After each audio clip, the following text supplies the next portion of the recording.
എൻ്റെ പ്രണയം ഭാഗം 2. ദേ, ആൻ്റണി ചേട്ടൻ്റെ കട തുറന്നിട്ടുണ്ട്, ഞാൻ പോയി മിഠായി വാങ്ങിയിട്ട് വരാം. ഇതൾ പറഞ്ഞു. എടി, ഇപ്പോൾ ബസ് വരും, വാണി വിളിച്ചു പറഞ്ഞു.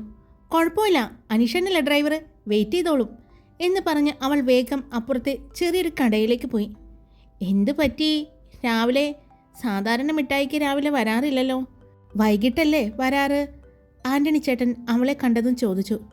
ചുമ്മാ, ഇന്ന് നേരത്തെ തുറന്നതല്ലേ, അതുകൊണ്ടാണ് വന്നത്. ഞങ്ങൾ എപ്പോഴാണെങ്കിലും മിഠായി വാങ്ങും, പക്ഷേ ആൻ്റണി ചേട്ടൻ കട തുറന്നാലല്ലേ ഞങ്ങൾക്ക് മിഠായി വാങ്ങാൻ പറ്റൂ, അവൾ പറഞ്ഞു. വേഗം അവൾ തന്നെ ഭരണിയിൽ നിന്നും മിഠായി എടുത്ത് കയ്യിൽ വെച്ചു. ദാ പൈസ, ഞാൻ പോവാണേ, ബസ് വരാറായി എന്ന് പറഞ്ഞ് ഇതൾ റോഡ് ക്രോസ് ചെയ്തതും മുന്നിൽ വന്ന് 2 ബൈക്കുകൾ നിന്നു. എന്തോ അടിത്? മുന്നിൽ നിന്ന ബൈക്കിലെ ആൾ ചോദിച്ചു. അവൾ നോക്കിയപ്പോൾ അത് ത്രിമൂർത്തികളാണ്. അയ്യേ, ഇടിച്ചില്ലേ? ഞാൻ വിചാരിച്ചു ഇടിച്ചു എന്ന്. 2 ദിവസം ലീവ് എടുക്കാമെന്ന് വിചാരിച്ചതാ, നശിപ്പിച്ചു, ഇതൾ പറഞ്ഞു. നീ ഇതിപ്പോൾ എങ്ങോട്ടാ പോയത്? ദാ മിഠായി വാങ്ങാൻ പോയതാ, വേണോ എന്ന് ചോദിച്ച് അവൾ കൈ നിവർത്തി കാണിച്ചു. അതിൽ ചവമിഠായി ആയിരുന്നു, ശർക്കര മിഠായി എന്നൊക്കെ പറയില്ലേ, ആ മിഠായി. അയ്യേ, നിനക്ക് വേറെ മിഠായിയൊന്നും കിട്ടിയില്ലേ? എനിക്ക് ഇതാ ഇഷ്ടം, വേണമെങ്കിൽ പിടിച്ചോ എന്ന് പറഞ്ഞ് അവൾ അതിൽ നിന്നും 3 മിഠായി എടുത്ത് അവളുടെ ഏട്ടൻ തരുണിൻ്റെ കയ്യിലേക്ക് കൊടുത്തു. ഇതെങ്കിൽ ഇത് എന്ന് പറഞ്ഞ് അവൻ അവൻ്റെ കയ്യിലുണ്ടായിരുന്ന ബാക്കി 2 മിഠായും ഒന്ന് നിരഞ്ജനും ഒന്ന് എറിക്കിനും കൊടുത്തു. എറിക്കും തരുണും അവൻ്റെ ബൈക്കിലും നിരഞ്ജൻ അവൻ്റെ ബുള്ളറ്റിലുമാണ് പോകുന്നത്. ഇതെന്തിനാ ഞാൻ തന്നതെന്നറിയോ? അത്രയും നേരം ആ വായ അടച്ചിരിക്കുമല്ലോ എന്ന് കരുതിയ എന്ന് പറഞ്ഞ് അവൾ ചിരിച്ചുകൊണ്ട് അവിടെ നിന്നും വേഗം കൂട്ടുകാരുടെ അടുത്തേക്ക് പോയി. അവർ 3 പേരും അപ്പോഴേക്കും ആ മിഠായി വായിലേക്ക് ഇട്ടിരുന്നു. അവൾ പറഞ്ഞത് ശരിയാ, ഇത് വായിലും പല്ലിലുമെല്ലാം ഒട്ടി, സംസാരിക്കാനേ പറ്റുന്നില്ല. എറിക്ക് എങ്ങനെയൊക്കെ പറഞ്ഞു. അത് തന്നെയാ അവൾ ഉദ്ദേശിച്ചത് എന്ന് പറഞ്ഞ് അവർ ബൈക്ക് എടുത്തുകൊണ്ട് പോയി. ഞാൻ വിചാരിച്ചു നിന്നെ ആ ത്രിമൂർത്തികൾ ഇന്ന് കൊന്നു എന്ന്, വാണി ഇതളിനെ നോക്കിക്കൊണ്ട് പറഞ്ഞു. അതല്ലേ ഞാൻ ഈ മിഠായി 3 എണ്ണത്തിനും കൊടുത്തത്, പിന്നെ കുറച്ചു നേരം മിണ്ടാതിരിക്കുമല്ലോ, അവൾ പറഞ്ഞുകൊണ്ട് 4 പേർക്കും ഓരോ മിഠായി വീതം കൊടുത്തു. അപ്പോൾ തന്നെ അത് വായിലേക്കും ഇട്ടു. അപ്പോഴേക്കും അവിടെ സ്കൂൾ ബസ് വന്നു. അവർ അതിൽ കയറിയതും കണ്ടു എല്ലാ സീറ്റിലും ആളുകളുണ്ട്. ബാക്കിലെ അവരുടെ സ്ഥിരം സീറ്റിൽ കയറിയിരിക്കുന്ന പൂജയെയും ദിവ്യയെയും. നമ്മുടെ സ്ഥിരം സീറ്റല്ലേ അത്, എന്നിട്ട് അവൾമാർ കയറിയിരിക്കുന്നത് നോക്കി, അതും അവൾമാരുടെ സ്ഥിരം സീറ്റ് ഒഴിഞ്ഞു കിടക്കുന്നത് കണ്ടോ? ഇന്ന് ഞാൻ കാണിച്ചു കൊടുക്കുന്നുണ്ട് എന്ന് പറഞ്ഞുകൊണ്ട് വാണി മുന്നോട്ട് നടന്നതും ഇതൾ അവളുടെ കയ്യിൽ കയറി പിടിച്ചു. എടി, ദാ സിസ്റ്റർ ഇരിക്കുന്നു, ആ ധൈര്യത്തിലാണ് അവൾ അവിടെ ഇരിക്കുന്നത്, നിനക്കത് മനസ്സിലായില്ലേ? ഇതൾ ചോദിച്ചു. അയ്യോ, ഞാൻ കണ്ടില്ലടി, ഇപ്പോൾ 2 കൊടുത്തേനെ അവൾക്കിട്ട്, വാണി പറഞ്ഞുകൊണ്ട്. വാ, നമുക്ക് അവിടെ ഇരിക്കാം എന്ന് പറഞ്ഞ് അവർ അവിടെ കണ്ട മറ്റൊരു സീറ്റിലേക്ക് കയറിയിരുന്നു. ഇവൾക്കൊരു പണി കൊടുക്കാറായിട്ടുണ്ട്, ശ്രദ്ധ പറഞ്ഞതും. കൊടുക്കാം, നീ ടെൻഷൻ അടിക്കല്ലേ, അവസരം വരും, അയറ പറഞ്ഞു. എന്നാലും ഇന്ന് ആ സൈഡിൽ നമ്മളെ സ്ഥിരം വായി നോക്കിയ ചേട്ടന്മാരെ കാണാൻ പറ്റില്ലല്ലോ എന്നോർക്കുമ്പോഴാണ്. എന്തായാലും റെയിൽവേ ക്രോസിൻ്റെ അവിടെ ബ്ലോക്ക് കിട്ടും, അപ്പോൾ കുറച്ചു നേരം ഒരു ആശ്വാസമായിരുന്നു ആ കടയിലെ കുറച്ച് ചേട്ടന്മാരുടെ വായ്നോട്ടം. അത് മിസ് ചെയ്യുമല്ലോ, സങ്കടപ്പെട്ടുകൊണ്ട് ശ്രദ്ധ പറഞ്ഞു. പോട്ടെ, ഇന്നൊരു ദിവസമല്ലേ, അവൾമാർക്കുള്ള പണി ഞാൻ കൊടുക്കാമെന്ന് പറഞ്ഞില്ലേ, വാണി അവളുടെ തോളിൽ തട്ടിക്കൊണ്ട് പറഞ്ഞു. റെയിൽവേ ക്രോസ് എത്തിയതും അവിടെ വണ്ടി ബ്ലോക്കായി.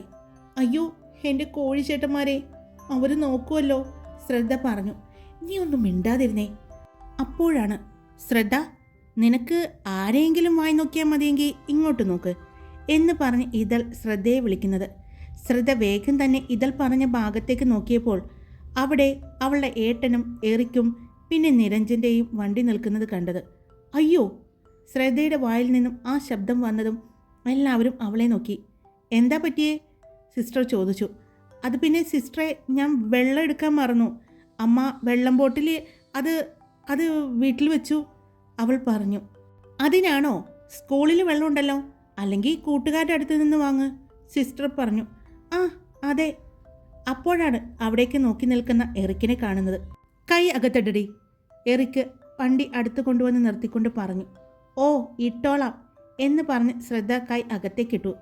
സ്കൂൾ എത്തിയതും അവർ വേഗം ബസ്സിൽ നിന്നും ഇറങ്ങി ക്ലാസ്സിലേക്ക് പോയി. നന്നായി തന്നെ പഠിക്കുന്ന കുട്ടികളായതുകൊണ്ട് എല്ലാ അധ്യാപകർക്കും അവരെ 4 പേരെയും ഒരുപാട് ഇഷ്ടമായിരുന്നു.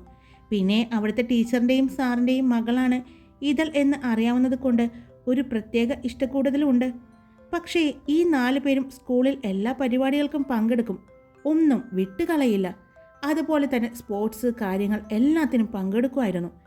അതുകൊണ്ട് തന്നെയാണ് എല്ലാ അധ്യാപകർക്കും അവരോടൊരു പ്രത്യേക ഇഷ്ടം. ക്ലാസ് തുടങ്ങി. അവർ നന്നായി തന്നെ ക്ലാസ്സിൽ ശ്രദ്ധിച്ചു. ഉച്ചയ്ക്ക് ലഞ്ച് ടൈം ആയതും 4 പേരും കൂടി ഒരുമിച്ച് ഭക്ഷണം കഴിക്കാൻ ഇരുന്നു. അവർ എപ്പോഴും 4 പേരും മാത്രമേ ഇരിക്കൂ. മറ്റുള്ളവരെ അവർ കൂട്ടാറില്ല. 4 പേരുടെയും അമ്മമാർ കറി വയ്ക്കുമ്പോൾ അത് 4 പേർക്കും കൂടെയുള്ളത് വയ്ക്കാറുണ്ട്.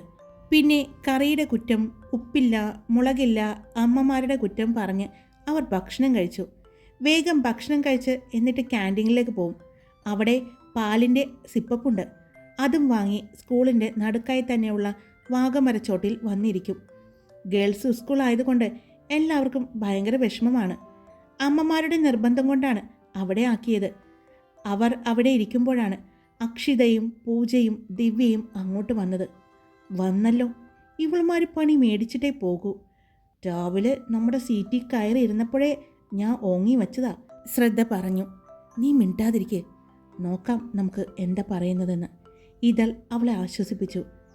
അതെ, നിന്റെ ഏട്ടനോട് മര്യാദയ്ക്ക് ഇരുന്നോളാൻ പറയണം, അല്ലെങ്കിൽ എൻ്റെ കൈയുടെ ചൂട് അയാൾ അറിയും, പൂജ ഇതളിനോട് പറഞ്ഞു. അത് കേട്ടതും ഇതളിൻ്റെ മുഖം ദേഷ്യം കൊണ്ട് ചുവന്നു. എൻ്റെ ഏട്ടൻ എന്താ ചെയ്തത്? അവൾ ചോദിച്ചു. അയാൾക്ക് എന്നോടൊരിഷ്ടം, പൂജ പറഞ്ഞതും ഇതൾ ഞെട്ടി അവളെ നോക്കി. എൻ്റെ ഏട്ടന് നിന്നെ ഇഷ്ടമാണെന്നോ? അതൊരിക്കലും നടക്കില്ല, ഇതൾ പറഞ്ഞു. അത് ശരിയാ, അത് ഒരിക്കലും നടക്കില്ല. അത് അവനോട് പറയാനാ ഞാൻ നിന്നോട് പറഞ്ഞത്. എൻ്റെ ഇഷ്ടം നിരഞ്ജനോടാണ്. പൂജ പറഞ്ഞതും എല്ലാവരും അവളെ ഞെട്ടി നോക്കി. നിരഞ്ജനോ? നിന്റെ മടിയിലിട്ടാണോ നിരഞ്ജൻ എന്ന് പേരിട്ടത്? അതുകൊണ്ടാണോ ഇത്രയും അധികാരത്തോടെ വിളിക്കുന്നത്? വാണി ചോദിച്ചു. അതെ, ഞാനും നിരഞ്ജനും തമ്മിൽ ഇഷ്ടത്തിലാണ്. അതുകൊണ്ട് തന്നെ അങ്ങനെ വിളിക്കാനുള്ള അധികാരവും എനിക്കുണ്ട്, പൂജ പറഞ്ഞു. ആണോ? എന്നാ നീ ഒരു കാര്യം ചെയ്. എൻ്റെ ഏട്ടൻ നിന്നെ ശല്യപ്പെടുത്തുന്നതെന്ന് നീ നിന്റെ നിരഞ്ജനോട് പറയേ. നിരഞ്ജൻ എൻ്റെ ഏട്ടനോട് പറഞ്ഞ് താക്കീത് ചെയ്തോളും. വെറുതെ എന്നോട് പറയാൻ വരണ്ട, ഇതൾ പറഞ്ഞു. എനിക്കറിയാം നിരഞ്ജനോട് പറയാൻ, പക്ഷേ വെറുതെ പ്രശ്നം ഉണ്ടാക്കണ്ടല്ലോ എന്ന് വിചാരിച്ചാ ഞാൻ നിന്നോട് പറഞ്ഞത്. നീ വേണമെങ്കിൽ പറഞ്ഞ് തിരുത്തിക്കോ, പൂജ പറഞ്ഞു. മോളെ പൂജ, ഇനി നിനക്ക് നിന്റെ നിരഞ്ജനെയല്ല എൻ്റെ ഏട്ടനെയാണ് ഇഷ്ടം എന്ന് പറഞ്ഞാൽ പോലും ഒരിക്കലും എൻ്റെ ഏട്ടൻ സ്വീകരിക്കില്ല. അതെനിക്ക് 100% ഉറപ്പാണ്. കാരണം എൻ്റെ ഏട്ടന് ഒരു പ്രണയമുണ്ടെന്ന് ഞങ്ങൾക്കെല്ലാവർക്കും അറിയാം. അതുകൊണ്ട് മോള് അത് 8ആയി മടക്കി നിന്റെ പോക്കറ്റിൽ വെച്ചാൽ മതി എന്ന് പറഞ്ഞുകൊണ്ട് ഇതൾ അവിടെ നിന്നും നടന്നു. അവളുടെ കൂടെ തന്നെ ബാക്കിയുള്ളവരും. നീ എന്തിനാ പൂജ നിരഞ്ജൻ ചേട്ടനെ നിനക്ക് ഇഷ്ടമാണെന്ന് പറഞ്ഞത്? അത് ഞാൻ ട്യൂഷൻ ക്ലാസ്സിൽ വരുമ്പോൾ എപ്പോഴും ശ്രദ്ധിക്കാറുണ്ട്. ഇതൾ നിരഞ്ജൻ ചേട്ടനെ നോക്കിയിരിക്കുന്നത് പോലെ എനിക്ക് തോന്നി. അവളുടെ മനസ്സിൽ നിരഞ്ജൻ ചേട്ടനോട് ഒരു ഇഷ്ടമുണ്ടോ എന്ന് അറിയാൻ വേണ്ടി ഞാനൊന്ന് എറിഞ്ഞിട്ട് നോക്കിയതാ, പൂജ പറഞ്ഞു. എന്നിട്ട് നിനക്കെന്ത് തോന്നി? എന്തു തോന്നാൻ, അവരെല്ലാവരും ഒറ്റക്കെട്ടാണ്. എനിക്കിപ്പോൾ ഒരു പേടി, ഇവളെങ്ങാനും നീ ഇപ്പോൾ പറഞ്ഞ കാര്യം നിരഞ്ജൻ ചേട്ടനോട് പറയുമെന്നാണ്. എന്നാൽ തീർന്നു. അയാളുടെ സ്വഭാവം അറിയാലോ. അവൾമാർ 4 എണ്ണവും നന്നായി പഠിക്കുന്നത് കൊണ്ട് തന്നെ അങ്ങോട്ടൊരു ചായ്വ് പുള്ളിക്കുണ്ട്. നമ്മളെ പിന്നെ ബ്ലാക്ക് ലിസ്റ്റിൽ ഇട്ടിരിക്കുകയാണല്ലോ. അതുകൊണ്ട് നമ്മളെ അത്ര ഇഷ്ടമല്ലാനും. അതുകൊണ്ട് നീ ഇപ്പോൾ പറഞ്ഞ കാര്യം അറിഞ്ഞാ തീർന്നു മോളെ. ഇപ്പം തന്നെ ക്ലാസ് തുടങ്ങി 2-3 മാസം കഴിഞ്ഞിട്ടാ നമ്മൾ 3 പേരും അവിടെ അഡ്മിഷൻ എടുക്കുന്നത്. അതും നീ ഒരൊറ്റൊരാൾ കാരണം. അതും നിരഞ്ജൻ ചേട്ടനെ കാണണമെന്ന് പറഞ്ഞത് കൊണ്ട് മാത്രമാണ് നമ്മളെല്ലാവരും അവിടെ പഠിക്കാൻ ചേർന്നത്. എന്നിട്ടോ അടിയുടെ പൂരമാണ്. അവിടെ പഠിക്കുന്ന പിള്ളേരാരും ഇതുവരെ തോറ്റിട്ടുമില്ല. നമ്മളെങ്ങാനും തോറ്റ അറിയാലോ, ഫസ്റ്റ് ടൈം എക്സാമാണ് വരുന്നത്. അതിലെങ്ങാനും മാർക്ക് കുറഞ്ഞാൽ പിന്നെ നമ്മുടെ കാര്യം ഒരു തീരുമാനമാകും. ഞാൻ പിന്നെ എന്തായാലും ആ ട്യൂഷൻ സെൻ്ററിലേക്ക് ഇല്ലാട്ടോ, എനിക്ക് വയ്യ പണി മേടിച്ച് കൂട്ടാൻ, ദിവ്യ പറഞ്ഞു. ആ അത് പറഞ്ഞപ്പോഴാ നീ വെറുതെയല്ല നിരഞ്ജൻ ചേട്ടൻ്റെ സൂപ്പർ മാർക്കറ്റിൽ കയറി ഇറങ്ങുന്നത് അല്ലേ? പിന്നല്ലാതെ. കോളേജിലെ ക്ലാസ് കഴിഞ്ഞ് പുള്ളി ട്യൂഷൻ സെൻ്ററിൽ ക്ലാസ് എടുക്കും. അത് കഴിഞ്ഞ് രാത്രി പുള്ളി സൂപ്പർ മാർക്കറ്റിലേക്ക് ചെല്ലും. കണക്കും കാര്യങ്ങളും ക്ലോസ് ചെയ്തതിന് ശേഷം പുള്ളി തിരിച്ച് വീട്ടിലേക്ക് പോകും.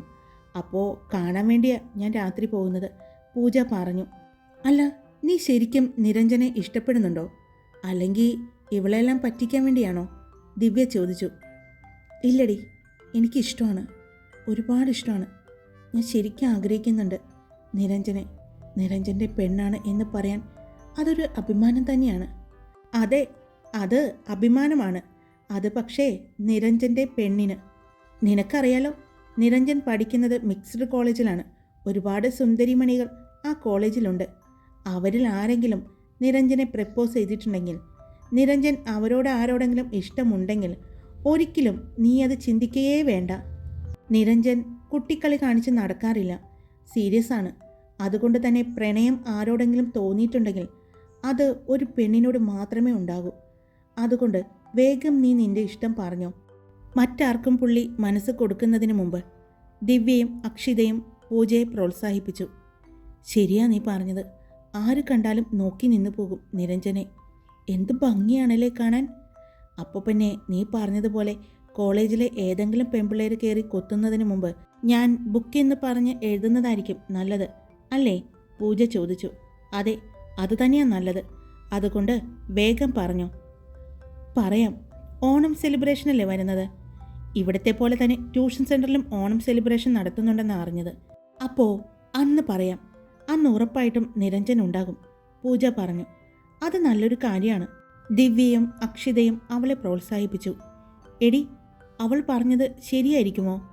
അവൾക്ക് നിരഞ്ജന് ഇഷ്ടമായിരിക്കുമോ? ഇനി വെറുതെ നമ്മളെ പറ്റിക്കാൻ വേണ്ടി പറഞ്ഞതാണോ? അല്ല, എനിക്ക് അവർ തമ്മിൽ ഇഷ്ടത്തിലായിരിക്കുമോ എന്നൊരു സംശയം. അതുകൊണ്ടാണോ പുള്ളി നമ്മളെയൊന്നും മൈൻഡ് ചെയ്യാത്തത്?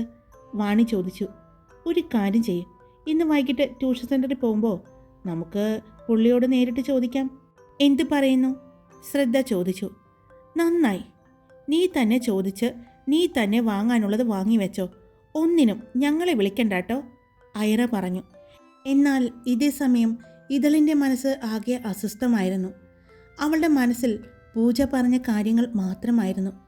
ഇനി അവർ തമ്മിൽ അങ്ങനെയൊരു ഇഷ്ടം ഉണ്ടാകുമോ? അതുകൊണ്ടാണോ തന്നെ നോക്കാത്തത്, തന്നോടൊന്നും സംസാരിക്കാത്തത്? എന്തിന് തൻ്റെ മുഖത്ത് നോക്കി ഒന്ന് ചിരിച്ചിട്ട് പോലുമില്ല. ഇനി പൂജയും നിരഞ്ജനും തമ്മിൽ അങ്ങനെയൊരു ഇഷ്ടം ഉണ്ടാകുമോ? ഇതളിൻ്റെ മനസ്സ് ആകെ അസ്വസ്ഥമായി തുടങ്ങി. കൂട്ടുകാർക്കിടയിൽ അവൾ പറയാതെ ഒളിപ്പിച്ചു വെച്ച അവളുടെ പ്രണയം, അതായിരുന്നു നിരഞ്ജൻ. ഇതുവരെയും അവനോട് പോലും പറഞ്ഞിട്ടില്ല. എപ്പോഴോ മനസ്സിൽ കയറിക്കൂടിയതാണ്. ഏട്ടൻ്റെ ഒപ്പം വീട്ടിൽ വരുമ്പോൾ കാണുമ്പോൾ തോന്നുന്ന ഒരു ഇഷ്ടമാണ് എന്നാണ് ആദ്യം തോന്നിയത്. പിന്നെ എപ്പോഴോ മനസ്സിൽ കയറിക്കൂടി. അതിനെ പ്രണയമെന്ന് പറയാൻ ആദ്യമൊന്നും തോന്നിയില്ല. കാണുമ്പോൾ തോന്നുന്ന ഒരു അട്രാക്ഷൻ, അത്രമാത്രമായി താൻ മനസ്സിൽ ഒതുക്കിയത്. പിന്നീട് അതിന് മറ്റൊരു നിറം വയ്ക്കുകയായിരുന്നു. എവിടെ നോക്കിയാലും നിരഞ്ജനെ കാണുന്നത് പോലെ തോന്നിത്തുടങ്ങിയപ്പോഴാണ് അവൾക്കത് പ്രണയമാണെന്ന് മനസ്സിലായി തുടങ്ങിയത്. 2 വർഷത്തോളമായി താൻ മനസ്സിൽ കൊണ്ട് നടക്കാൻ തുടങ്ങിയിട്ട്. 10ൽ പഠിക്കുമ്പോഴാണ് അങ്ങനെ തോന്നിത്തുടങ്ങിയത്. പക്ഷേ അപ്പോൾ അത് മനസ്സിൽ നിന്ന് മാറ്റിക്കളയാൻ ശ്രമിച്ചു. പഠനത്തിൽ കൂടുതൽ ശ്രദ്ധിക്കാൻ തുടങ്ങി. അവിടെ നിന്നാണ് പഠനത്തെ താൻ ഇഷ്ടപ്പെട്ടു തുടങ്ങിയതും. നിരഞ്ജന് നന്നായി പഠിക്കുന്നവരെ ഒരുപാട് ഇഷ്ടമായിരുന്നു. നിരഞ്ജനും നന്നായി പഠിക്കുമായിരുന്നു. അതുകൊണ്ട് തന്നെയാണ് ഞാനും പഠനത്തിൽ മുൻപന്തിയിൽ എത്താൻ നോക്കിയത്. നിരഞ്ജനെ സ്നേഹിക്കാൻ തുടങ്ങിയതോടൊപ്പം തന്നെ പഠനത്തെയും സ്നേഹിച്ചു. അതുകൊണ്ട് തന്നെ 10ാം ക്ലാസ്സിൽ ഫുൾ A+ഓടുകൂടി പാസ്സായി. +1ന് ട്യൂഷൻ സെൻറ്ററിലേക്ക് പോയതും അവിടെ നിരഞ്ജൻ ഉള്ളതുകൊണ്ട് തന്നെയാണ്. ഏട്ടനിൽ നിന്നും നിരഞ്ജനെക്കുറിച്ച് കൂടുതൽ അറിയാൻ ശ്രമിച്ചുകൊണ്ടിരുന്നു. ഏട്ടൻ കോളേജിലെ വിശേഷങ്ങളെല്ലാം പറയുമ്പോൾ അവിടെ എങ്ങാനും നിരഞ്ജന് പ്രണയമുണ്ടോ എന്ന് കണ്ടെത്താനുള്ള ശ്രമമായിരുന്നു താൻ. പക്ഷേ ഏട്ടൻ്റെ വാക്കുകളിൽ നിന്നും നിരഞ്ജന് അങ്ങനൊരു പ്രണയം ഉള്ളതായി ഒന്നും തോന്നിയിട്ടില്ല. കഴിഞ്ഞ കൊല്ലം അങ്ങനെ ഒരു ചിന്ത മനസ്സിൽ നിന്നും പൂർണ്ണമായി എടുത്തു കളയാൻ ശ്രമിച്ചു. കാരണം ഇത്രയും പ്രശസ്തമായ ഒരു കോളേജിൽ പഠിച്ചിട്ട് പോലും ഒരുപാട് പെൺകുട്ടികൾ ഇഷ്ടം പറഞ്ഞിട്ട് പോലും ആ ഇഷ്ടത്തെ സ്വീകരിക്കാത്ത നിരഞ്ജൻ ഒരിക്കലും തൻ്റെ പ്രണയത്തെ സ്വീകരിക്കില്ല എന്ന് അവൾക്ക് തോന്നിയത് കൊണ്ട് അവൾ സ്വയം പറഞ്ഞ് തിരുത്താൻ ശ്രമിച്ചു. പറഞ്ഞു മാറ്റാൻ ശ്രമിച്ചു. തൻ്റെ മനസ്സിനെ കാണാതിരിക്കാൻ ശ്രമിച്ചു. അതുകൊണ്ട് 2-3 മാസം ട്യൂഷൻ സെൻറ്ററിൽ പോയില്ല. തനിക്ക് വീട്ടിൽ നിന്ന് പഠിക്കാൻ പറ്റും എന്ന് പറഞ്ഞു. പക്ഷേ എന്നിട്ടും മനസ്സ് സമ്മതിക്കുന്നുണ്ടായിരുന്നില്ല. പിന്നെ വീണ്ടും പോയി തുടങ്ങി. അവിടെ നിന്നാണ് നിരഞ്ജൻ തൻ്റെ മനസ്സിൻ്റെ ആഴങ്ങളിലേക്ക് ചേക്കേറിയത് അവൾ തിരിച്ചറിഞ്ഞത്. പക്ഷേ അത് തുറന്നു പറയാൻ പറ്റുന്നില്ല. എവിടേക്കോ ഒരു വേദന. എങ്ങാനും നിരഞ്ജൻ തൻ്റെ പ്രണയത്തെ സ്വീകരിക്കാതിരുന്നാലോ? കുട്ടിയാണ്, ഇപ്പോൾ പഠിക്കേണ്ട സമയമാണ്, ഇപ്പോൾ തോന്നുന്നത് പ്രായത്തിൻ്റെ ചാബല്യമാണ് എന്നെല്ലാം പറഞ്ഞ് തൻ്റെ പ്രണയത്തെ നിസ്സാരമായി കണ്ടാലോ എന്നെല്ലാം അവളുടെ മനസ്സ് വല്ലാതെ ആകുലപ്പെട്ടു. അതുകൊണ്ട് തന്നെ തുറന്നു പറയാനും ശ്രമിച്ചില്ല. മനസ്സിൽ കൊണ്ടു നടന്നു. പക്ഷേ ഇന്നാദ്യമായി നിരഞ്ജനെ മറ്റൊരാൾ സ്നേഹിക്കുന്നു എന്ന് പറഞ്ഞപ്പോൾ എവിടെയോ തനിക്ക് തെറ്റുപറ്റിയോ, പറയാതിരുന്നത് അബദ്ധമായി പോയോ എന്നെല്ലാം അവൾക്ക് തോന്നിത്തുടങ്ങി. അതോടൊപ്പം അവൾക്ക് പേടിയും തോന്നി. നിരഞ്ജനെ നഷ്ടപ്പെടുമോ എന്നോർത്തുള്ള ഭയം അവളെ വല്ലാതെ തളർത്തി. നീ എന്താ ഈ ആലോചിക്കുന്നേ? അവളുടെ കയ്യിൽ തട്ടിക്കൊണ്ട് വാണി ചോദിച്ചപ്പോഴാണ് അവൾ ഇത്രയും നേരം ആലോചിച്ചു കൊണ്ടിരുന്ന കാര്യങ്ങളിൽ നിന്നും പെട്ടെന്ന് ഉണർന്നത്. ഒന്നുമില്ല, ഞാൻ ചുമ്മാ. വാ, നമുക്ക് ക്ലാസ്സിൽ പോകാം, ഇപ്പോൾ തന്നെ ബെല്ലടിക്കും എന്ന് പറഞ്ഞ് അവർ വേഗം ക്ലാസ്സിലേക്ക് പോയി. അന്ന് വൈകിട്ട് അവർ സ്കൂൾ ബസ്സിൽ കയറാതെ പ്രൈവറ്റ് ബസ് സ്റ്റോപ്പിലേക്ക് നടന്നു. അവരുടെ സ്കൂൾ കോമ്പൗണ്ടിൽ നിന്നും പുറത്ത് നടന്ന് കുറച്ച് നടന്നാലാണ് ബസ് സ്റ്റോപ്പ് വരുന്നത്. ഈ സ്കൂളിൻ്റെ തന്നെ മറ്റൊരു ബോയ്സ് സ്കൂൾ അവരുടെ സ്കൂളിന് കുറച്ച് മാറി തന്നെയുണ്ട്. അവിടെ നിന്നുള്ള ആൺകുട്ടികൾ കൂടുതലും ആ ബസ് സ്റ്റോപ്പിലുണ്ടാകും. ചുമ്മാ അവരെയെല്ലാം വായി നോക്കി നിൽക്കുക മാത്രമാണ് ഈ ഫോർ ദ പീപ്പിളിൻ്റെ ഉദ്ദേശം. പിന്നെ ബസ്സിലെ നല്ല ചെറുപ്പക്കാരൻ ചേട്ടന്മാരെയും കണ്ടക്ടറെയും എല്ലാം നോക്കും. അത്രയേ ഉള്ളൂ. ഉപദ്രവകാരികളൊന്നുമല്ല ഫോർ ദ പീപ്പിൾ. പിന്നെ ബസ് സ്റ്റോപ്പിനടുത്ത് തന്നെയുള്ള ഒരു ബേക്കറിയിൽ നിന്ന് കിട്ടുന്ന ചൂട് പപ്സും നാരങ്ങ വെള്ളവും, അത് ഫോർ ദ പീപ്പിളിൻ്റെ വീക്ക്നെസ്സാണ്. അതും കഴിച്ചാണ് അവർ ബസ് കയറുന്നത്. ആ തിരക്കിലും കയറുമ്പോൾ അവർക്ക് ബുദ്ധിമുട്ടൊന്നും തോന്നാറില്ല. കാരണം സ്കൂൾ ബസ്സിൽ നിന്നുമുള്ള ഒരു സ്വാതന്ത്ര്യം അവർക്ക് വളരെ ഇഷ്ടമായിരുന്നു. പിന്നെ ഇവരുടെ സഹോദര സ്ഥാപനമായ ബോയ്സ് സ്കൂളിലെ ആൺകുട്ടികളുടെ കമൻ്റടിയും എല്ലാം കേട്ടുകൊണ്ട് അവർ വീട്ടിലെത്തി ഒന്ന് വേഗം ഫ്രഷായി 4 പേരും ട്യൂഷൻ സെൻ്ററിലെത്തും. അതായിരുന്നു സ്ഥിരം പരിപാടി. ഇന്നും അതുപോലെ തന്നെ ട്യൂഷൻ സെൻ്ററിൽ എത്തിയതും നിരഞ്ജൻ വന്നു. നിരഞ്ജനെ കണ്ടതും അവളുടെ നെഞ്ചിടിപ്പ് കൂടാൻ തുടങ്ങി. എന്താണെന്നറിയില്ല. പൂജ പറഞ്ഞപ്പോൾ മുതൽ ഒരു വേദന. നിരഞ്ജനെ കണ്ടപ്പോൾ അറിയാതെ കണ്ണ് നിറഞ്ഞു. ഹായ്, എല്ലാവരും സുഖാണോ? ഞാൻ സുഖമായിട്ടിരിക്കുന്നു. എങ്ങനെയുണ്ട്? നമ്മുടെ 2 സ്റ്റോറികളും ഇഷ്ടപ്പെട്ടോ? എന്ത് ചോദ്യമല്ലേ! ആദ്യത്തെ എപ്പിസോഡ് തന്നെ നിങ്ങൾക്ക് ഇഷ്ടപ്പെടുമെന്ന് ചോദിച്ചാൽ, ആദ്യത്തെ ഭാഗത്ത് എന്തായാലും എല്ലാവരെയും ഒരു പരിചയപ്പെടുത്തൽ മാത്രമല്ലേ.